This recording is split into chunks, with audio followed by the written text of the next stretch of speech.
Hello സുഹൃത്തേ, ഇത് നിങ്ങളുടെ വചന ചങ്ങാതി. ഇന്ന് ജൂലൈ 4 ശനി. നമ്മൾ ധ്യാനിക്കുന്ന വചനഭാഗം വിശുദ്ധ ലൂക്ക അറിയിച്ച സുവിശേഷം 8-ാം അധ്യായം 1 മുതൽ 8 വരെയുള്ള തിരുവചനങ്ങൾ.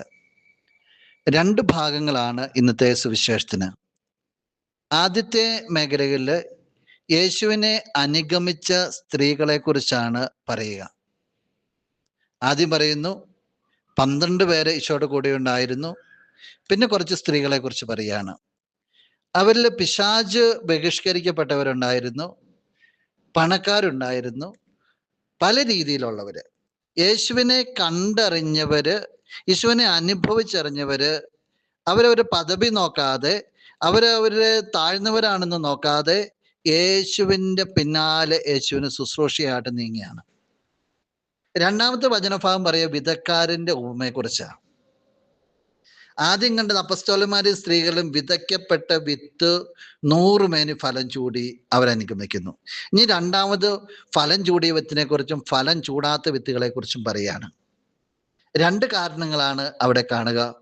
ഒന്ന്, ചില സ്ഥലത്തിൻ്റെ പരിമിതികൾ. രണ്ടാമതായിട്ട് ശ്രദ്ധിക്കാതെ പോയതിൻ്റെ പ്രത്യേകത. വഴിയരികിൽ വീണ വിത്ത്, പാറപ്പുറത്ത് വീണ വിത്ത്, അത് സ്ഥലത്തിൻ്റെ പരിമിതികൾ. സ്ഥലം അങ്ങനെ ആയിരുന്നു, അതോടൊന്നും ചെയ്യാൻ പറ്റിയില്ല.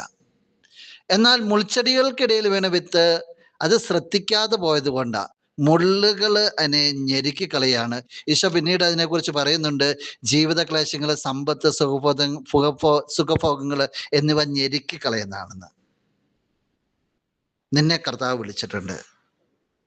നീ വിളിക്കപ്പെട്ട വിത്താണ്, 100 മേനി ഫലം ചൂടാനുള്ള വിത്ത. അതിനെ ശ്രദ്ധിക്കേണ്ടതായിട്ടുണ്ട്. നീ ആയിരിക്കുന്ന സ്ഥലങ്ങളെ നീ പരിവപ്പെടുത്തണം.